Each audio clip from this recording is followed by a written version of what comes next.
Remember that when after she was born, her mother died, and they were talking about mother's death, that the mother knew she was going to die. But she didn't know in her mom's stomach. And from then on, she was experiencing this fear of dying. She was 65. And all that long. So when we say from the very early childhood could be the time when the child is conceived. That's how early we could be vulnerable to any trauma that we are carrying today. Very illogical. So, sorry, but may I ask, how could a baby still unborn understand any language expressed outside by others? I can see that a baby can perhaps sense the feelings of the mother. That's it. But I didn't see how the language could come. Yeah. As you said, we are not really, in reality, we are not affected by each other by the word that we use. They say scientifically, psychologists realize that by testing, that the sound of our voice is more effective subconsciously than the word that we are using. So two people are talking, and the sound that the child is recording. Later on, when she's 65, she can absolutely, it's a very good question you ask. Later on, she can now interpret what it meant when they said it.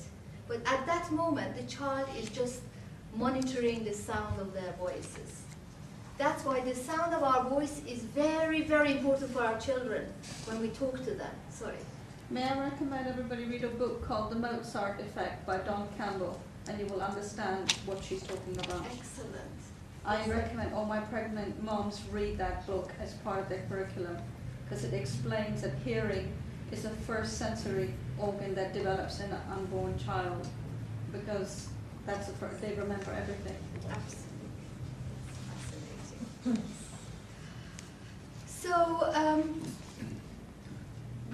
I believe, we all have to update our system, because the system is not because I was traumatized, I had a very bad childhood. Even if I did a very, very good childhood, doesn't mean anything as grown up. When I say I had a happy childhood, usually clients, as soon as they come, they said, oh, I didn't have any problem in my childhood. It's just my relationship with my boyfriend or my husband.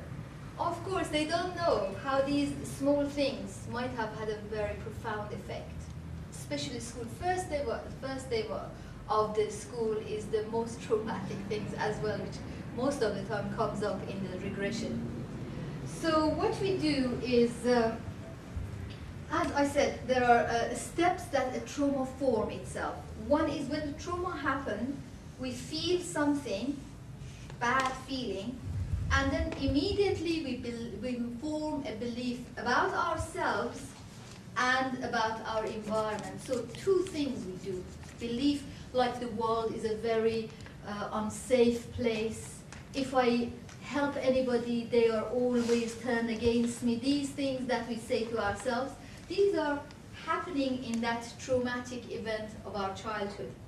And then when we do these things, we die as a child if we feel that the world is very bad, the world around us, and I am going to die and I'm not going to survive it, I'm nobody, I'm very bad, I can't make it, I'm handicapped. All these things that we form for ourselves as a result of this experience, it depends on the event, it's very, very frightening when we might die.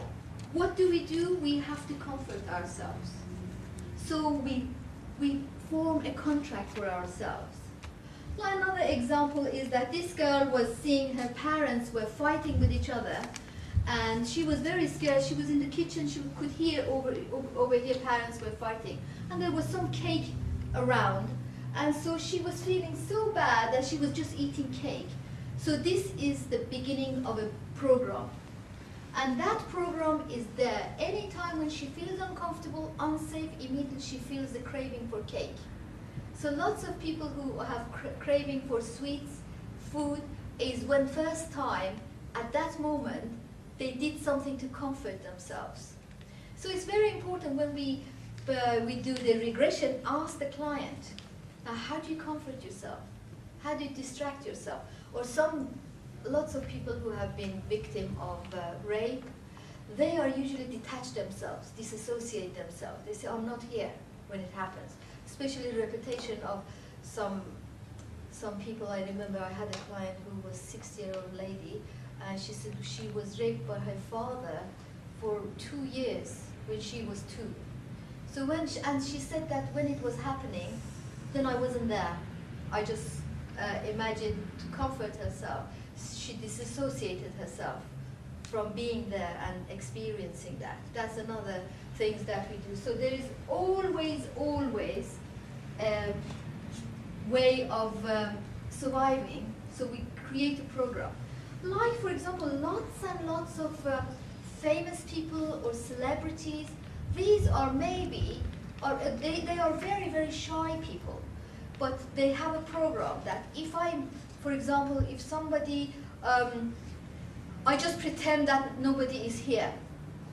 So they come across very, very, when they dissociate with the emotion, with the feeling of shyness, they just come out and do their act, but in reality they are very shy people. That is, in reality, is doing the right thing for the wrong reason. It's a program for themselves.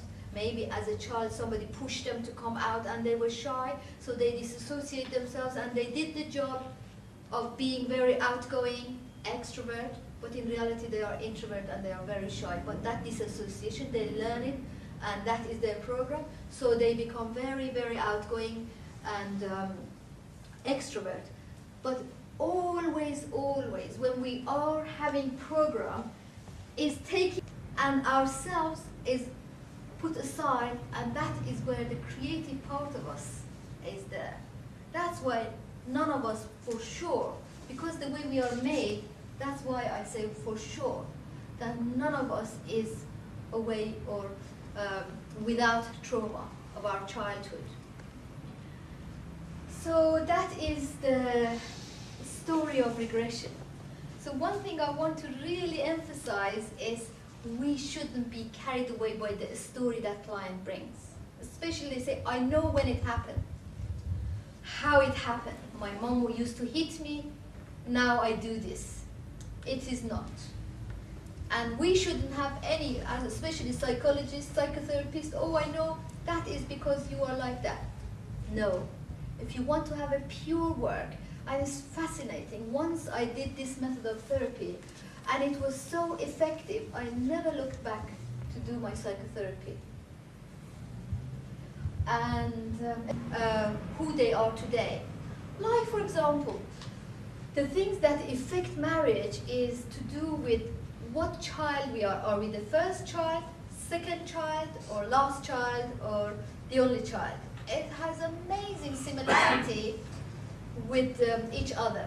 Usually, not all the time, first child parents have so much expectation of them. And so the second child and third child, the first child feels so much burden when the first child have sisters and brothers, because the way the parents expect of them is not expecting of one child with another child. Usually, especially in the past, these days maybe they are much better.